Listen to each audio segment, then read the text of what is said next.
د چاپېریال ساتنې ملي اداره د 1446 هجري قمري کال په اوږدو کې د چاپېریال ساتنې اقلیمي بدلون نړیوالو همکاریو او مسلکي ظرفیت لوړولو په برخو کې ګڼې لاسته راوړنې لري.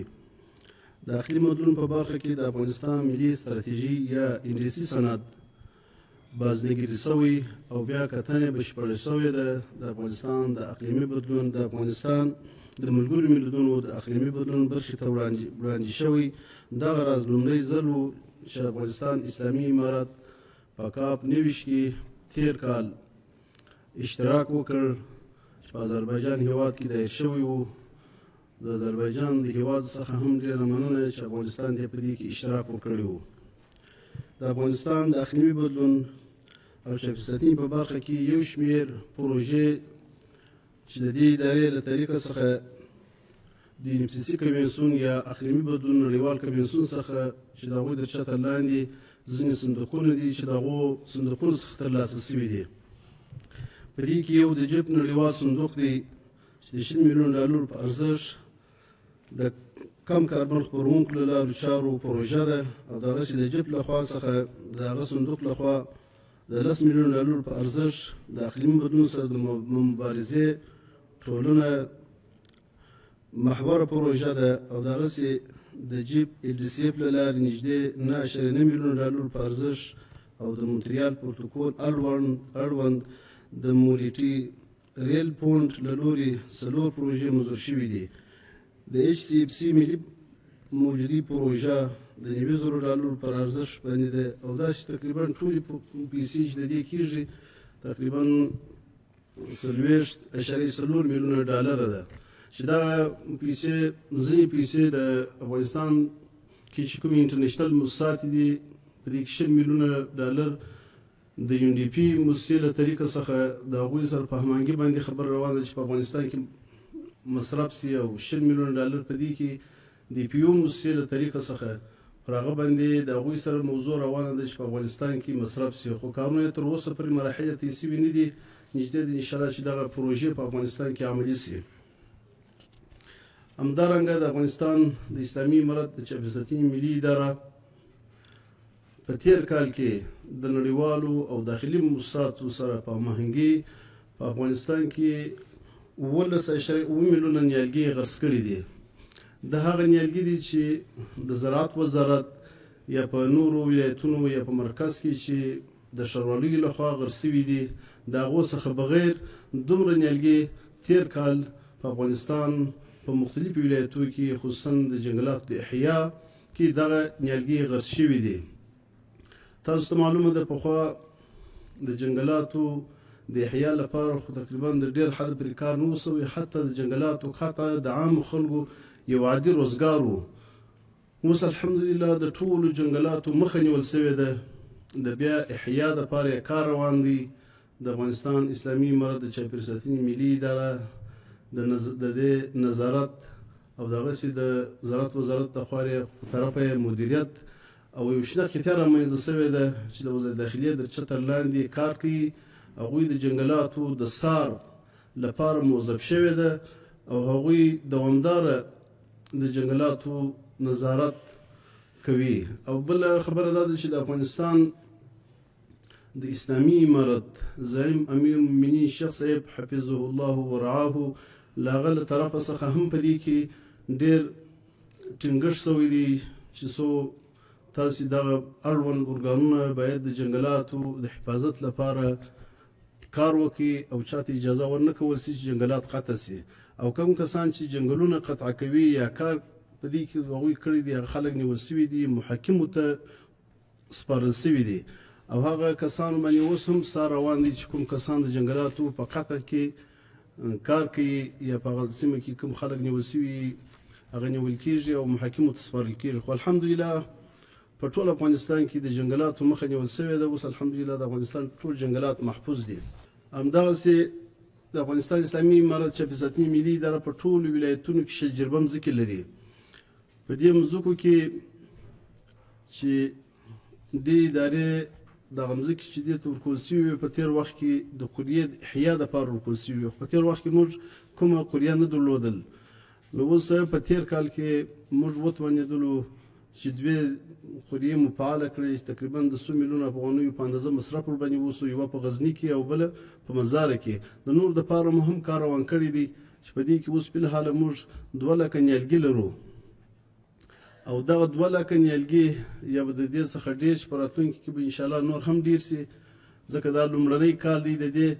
چې د اقلیم سره په سمون اړوند په هغه ولایتونو کې به د دې نیالګي غرس کېږي او دغسې دغه اداره د عامه پوهاوي د ظرفیت لوړونې او مسلکي همغږۍ په موخه د اقلیم بدلون واش او ځون ساتنې په اړه 8 ملي برنامې تطبیق کړي دي چې پکې د علماء کرامو محصلینو مامورینو او متخصصینو پراخ ګډون کړی د چاپیریال ساتنې ملي اداره د نورو ملي او همکار ادارو په ملاتړ وتوانېده چې په بېلابېلو ملي پروژو ستراتیژیکو پلانونو او پالیسۍ جوړونه کې اغېزناک او فعال رول ولوبوي څو د یو سالم خوندي او پایدار چاپیریال لپاره بنسټیز ګامونه پورته شي د افغانستان اسلامي امارت د پرمختګ له بهیر سره سم د چاپیریال ساتنې ملي اداره ژمنه ده چې هر ډول انکشافي زیربنایي او اقتصادي پرمختګونه د چاپیریال ساتنې له اصولو سره سم ترسره شي د همدې موخې لپاره د چاپیریالي او ټولنیز اغېزو د ارزونې پروسه د یو قانوني میکانیزم په توګه کارول کیږي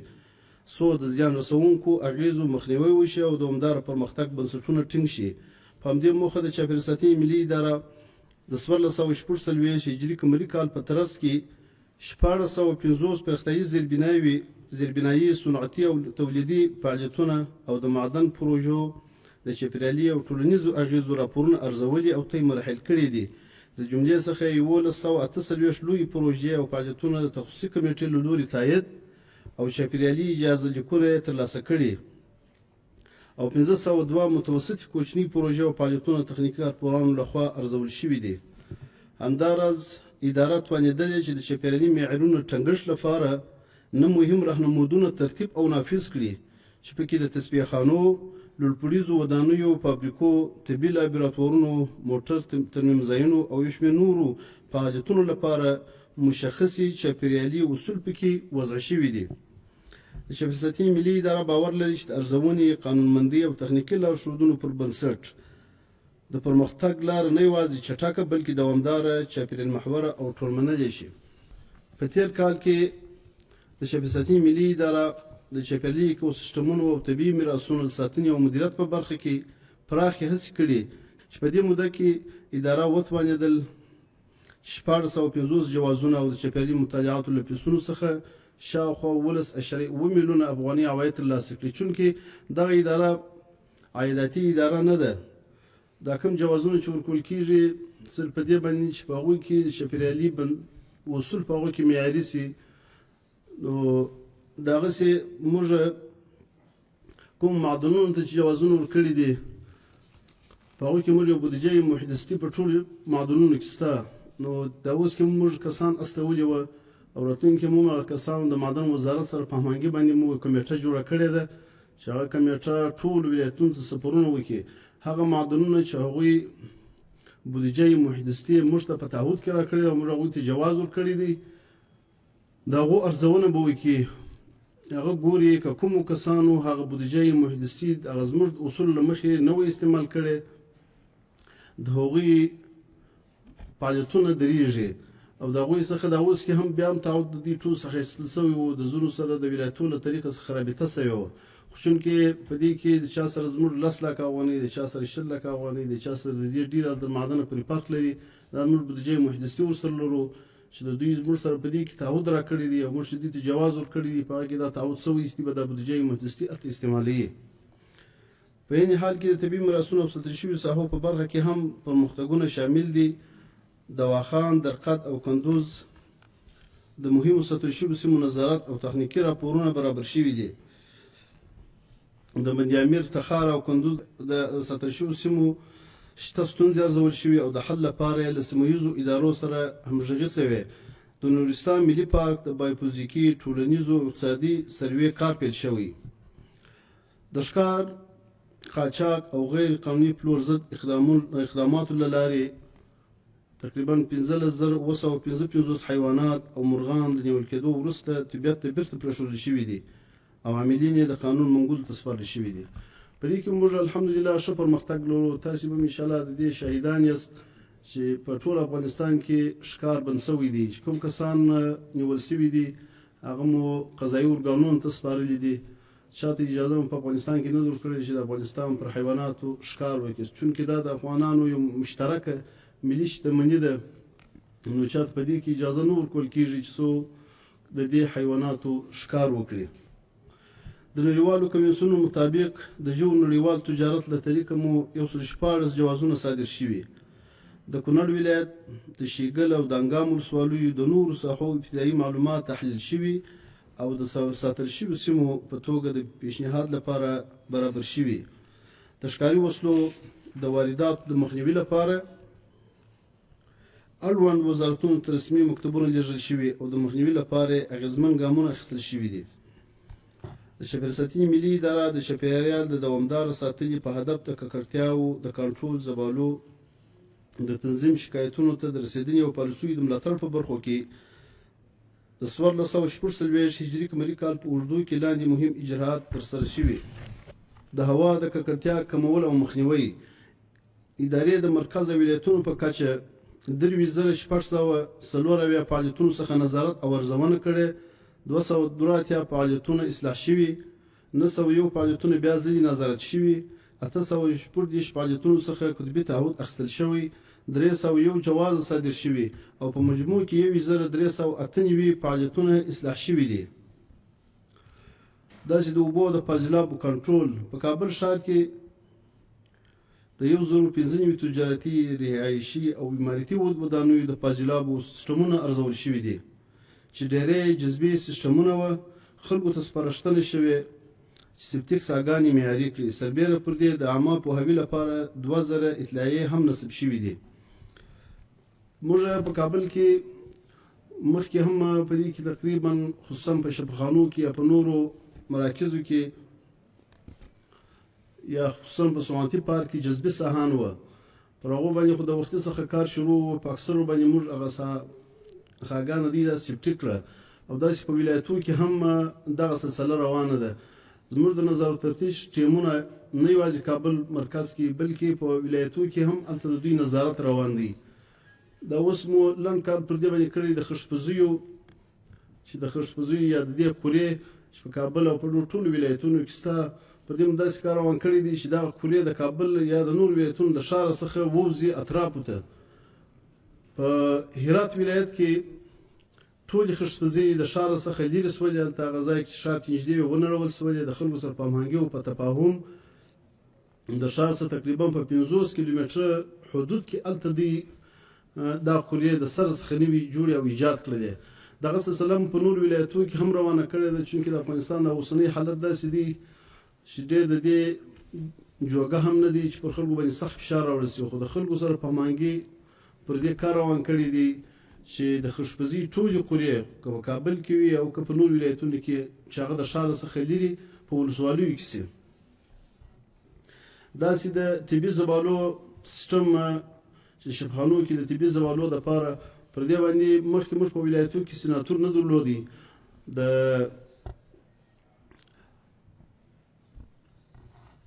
خصوصي سکتورونو سره په هماهنګي باندې مو دا اوس په هلمند ولایت کې سناتورونه فعال کړي دي، داسې په هرات کې، مزار کې، جلال آباد کې او خپله په کابل کې. پخوا موږ په افغانستان کې 2 ځایه د خصوصي سکتور سره 2 سناتوره درلوده په کابل کې. اوس دلته 4 سوي دي او په نورو ولایتونو ته هم دغه سلسله غځولې ده او شفاخانې هم پر دې باندې ټینګې کړي دي، خصوصا حکومتي شفاخانې، د نور شفاخانې چې هغوی د هغه شرکتونو سره قراردادونه وکړي یا خپله د دې جوګه وباعث چې دوی خپله سناتور فعاله کړي چې تر څو دغه مضرې طبي زبالې د عادي زبالو سره ګډې نه شي. دغسې دغه ادارې 240 چاپیریالي شکایتونه څېړلي چې خلکو په بېلابېلو برخو کې ستونزې درلودې او اړوند اقدامات یې ترسره شوي دي. همداراز ادارې د چاپیریالي پالیسیو پلي کېدو او نړیوالو ژمنو تحقق لپاره قانوني، اداري او تخنیکي همکاري پراخې کړي چې دا چاره د هیواد چاپیریالي ثبات ته زمینه برابروي. د چاپیریال ساتنې ملي ادارې د هیواد د چاپیریالي قوانینو، پالیسیو او تقنیني اسنادو د انکشاف او اصلاح په برخه کې 1446 هجري قمري کال په اوږدو کې ګڼ مهم پرمختګونه ترلاسه کړي. په یاده موده کې د چاپیریال د ککړتیا د کنټرول او کمولو قانون مسوده ورسې شوې او د فرقې له تخریج وروسته د عدلیې وزارت د مراحل لپاره استول شوې. همداراز د حیاتي وحش او نباتاتو د نړیوال تجارت طرزالعمل بیا کتل شوی او نهایي مسوده هم عدلیې وزارت ته استول شوې ده. د پاک ترانسپورت پالیسي مسوده هم چمتو شوې او د علی قدر المؤمنین حفظه الله ورعاه دفتر ته د منظوري په موخه وړاندې شوې ده. برسېره پر دې اداره توانېدلې چې د 15 تقنیني او پالیسي اسنادو ارزونه وکړي او پکې چاپیریالي اړخونه شامل کړي. دغه راز د هوا د ککړتیا د مخنیوي لپاره 15 کلن پلان تجدید او وروستی شوی او د رئیس الوزرا عالی مقام ته د تایید لپاره استول شوی دی. همدارنګه د مرکز او ولایتونو لپاره 40 تطبیقي پلانونه هم جوړ او عملي شوي دي. د چاپیریال ساتنې ملي اداره د 1403 مریض کال په اوږدو کې د چاپیریالي او غیر چاپیریالي پراختیایي پروژو د انسجام څارنې راپور ورکونې او نړیوالو همکاریو په برخه کې پاموړ پرمختګونه کړي دي. ادارې 3 طرحې او 15 کانسپټ نوټونه د اقلیم بدلون نظارات، طبیعي میراثونو دوامدار انکشاف او ولایتي واحدونو لپاره د ودانیو جوړولو په موخه چمتو کړي او د 1404 مالي کال پراختیایي بودیجې لپاره مالیې وزارت ته سپارلي دي. همداراز د بهرنیو سرچینو تمهیدونکو اتو چاپیریالي پروژو څخه نظارت شوی او د اغېزناکو پایلو لپاره لازمي سپارښتنې ورته کړي. په نړیواله کچه د چاپیریال ساتنې ملي ادارې چاپیریالي کمیسیونو نړیوالو بنسټونو او سیمهییزو سازمانونو سره خپلې اړیکې رغولې دي او هغوی ته په ځینو کمیسیونونو کې فوکل پوینټونه معرفي کړي دي د بهرنیو چارو وزارت له طریقه. د دې ترڅنګ د دې ادارې رهبري د ګڼو سفارتونو، سازمانونو او نړیوالو مؤسسو سره لیدنې کړي او د اقلیم بدلون تخنیکي اړتیاو او مالي ملاتړ په اړه یې رغونکي بحثونه ترسره شوي چې په وروستیو کې په نړیوالو ناستو او غونډو کې د دې ادارې د پلاو سفر د نړیوالو سره زموږ تعامل نور هم بهتر کړي او له هم دا لړۍ دوام لري. په تېر کال د نورو کلونو په څېر باندې موږ څه سفرونه درلودل. د ادارې استازي مختلفو هیوادو ته سفرونه کړي دي چې په دې کې چین، روسیې، بوتان، سنګاپور، کرغستان ته سفرونه شوي دي. دا اوس هم دعوتنامې د مختلفو هیوادو څخه راغلي دي چې په هغې کې تایلند دی، ترکیې ته موږ استازي نومولي دي او دغسې اندونیزیا، کینیا، جرمني او جنوبي کوریا او د سویس څخه دعوتنامې راغلي دي چې په دې کې ځینې استازي معرفي شوي هم دي. د پخوا په څېر اوس د تعاملاتو لاره ډېره هواره شوې ده. په دې کې خصوصا د بهرنیو چارو وزارت ډېر کار کړی دی. د افغانستان سیاست د مخکې په څېر باندې اوس د نړیوالو سره د تعاملاتو لار ډېره خپله کړې او دوی یو مشترک کار سره کړی دی او چونکې په دې کې د پخوا په څېر چې مخکې اول سر کې کوم وو سفرونه وه د هغه څخه اوس موږ په دې کې ډېر پرمختګونه وینو. د چاپیریال ساتنې ملي اداره د 1446 هجري قمري کال په ترڅ کې د غیر امارتي مسول له لارې چاپیریالي پروژو د تطبیق لپاره 6 تفاهمنامې لاسلیک کړي دي. دا تفاهمنامې چې ټول ارزښت یې 15,48,215 امریکایي ډالرو ته رسیږي د چاپیریال ساتنې، اقلیمي بدلون، د پایداره ودې او د عامه پوهاوي په برخو کې مهم اهداف تعقیبوي. د دې تفاهمنامو له لارې تمه کېږي چې چاپیریال ساتنې په برخه کې د ټولنیزو بنسټونو ونډه زیاته او خدمات پراخ کړي. د چاپیریال ساتنې ملي ادارې د 1446 هجري قمري کال په ترڅ کې د عامه پوهاوي او اطلاع رسونې په برخه کې ګڼې لاسته راوړنې لرلې دي. ادارې د خلکو د پوهاوي د لوړولو لپاره پراخې رسنیزې او ټولنیزې هڅې ترسره کړي دي. شاوخوا 10,300 پیغامونه، خبرونه، اعلامیې او ابلاغیې د امارتي، خصوصي او ټولنیزو رسنیو له لارې خپرې شوي. 115 مرکې او مصاحبې له داخلي او بهرنیو رسنیو سره ترسره شوي او 250 اعلامیې، راپورونه او شعارونه ترتیب شوي دي. ادارې همدا ډول 6 مطبوعاتي کنفرانسونه جوړ کړي، 1414 کمپاینونه او د عامه پوهاوي پروګرامونه د علماء کرامو، قومي مشرانو، مکاتبو، پوهنتونونو او نور بنسټونو په همکارۍ ترسره کړي چې په مستقیمه توګه شاوخوا 200,000 وګړو په غیر مستقیم ډول 11 لکه کسانو ته عامه پوهاوی رسېدلی دي. د منابع بشري ریاست له طریقه څخه موږ چې کوم بستونه اعلان کړي دي هغه د اصلاحاتي ادارې له طریقه څخه اعلان شوي دي. په دې کې مو هغه کدرونه د خلکو حق په دې کې ضایع شوی نه، د افغانستان هغه خاص کدرونه په دې کې د هغوی څخه استخدام شوي دي. کوم بستونه چې خالي وه اوس هم د مخکې په سیر باندې د اصلاحاتي ادارې له طریقه څخه اعلان ته سپارل کېږي څو د افغانستان خاص کدرونه په بستونو کې ځای پر ځای شي. د چاپېریال ساتنې ملي اداره په 1440 هجري قمري کال کې یو شمېر مهم فعالیتونه په پلان کې لري. د اقلیم بدلون پروژې مدیریت او د نړیوالو مالي منابعو جذب، د کاپ 30 د اقلیمي بدلون نړیوال کنفرانس لپاره چمتووالی، ملي ستراتیژي او پلانونه جوړول، په 12 ولایتونو کې د اقلیم بدلون سره د سازوکارۍ د پلانونو جوړول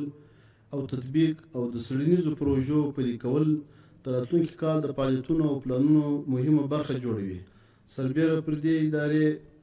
د هوا، اوبو، خاورې او ککړتیاو د کنټرول لپاره د پلانونو تطبیق کول، چاپېریال ساتنې قوانینو ترتیب او پلي کول، د نړیوالو او کورنیو ادارو سره د تفاهمنامو لاسلیک او پراخ تعلیمي او پوهاوي پروګرامونه هم د دې ادارې د کارکوونکو او فعالیتونو په اجنډا کې شامل دي. چاپېریال ساتنې اداره پر دې کار کوي ترڅو نړیوال ملاتړ راخپل کړي او افغانستان ته متوجه د اقلیمي بدلون او چاپېریال په برخه کې موجوده ګواښونه او خطرونو ته یو مناسبه حل لاره پیدا کړي ترڅو راتلونکي نسلونو ته یو روغ او سالم چاپېریال په میراث پاتې شي.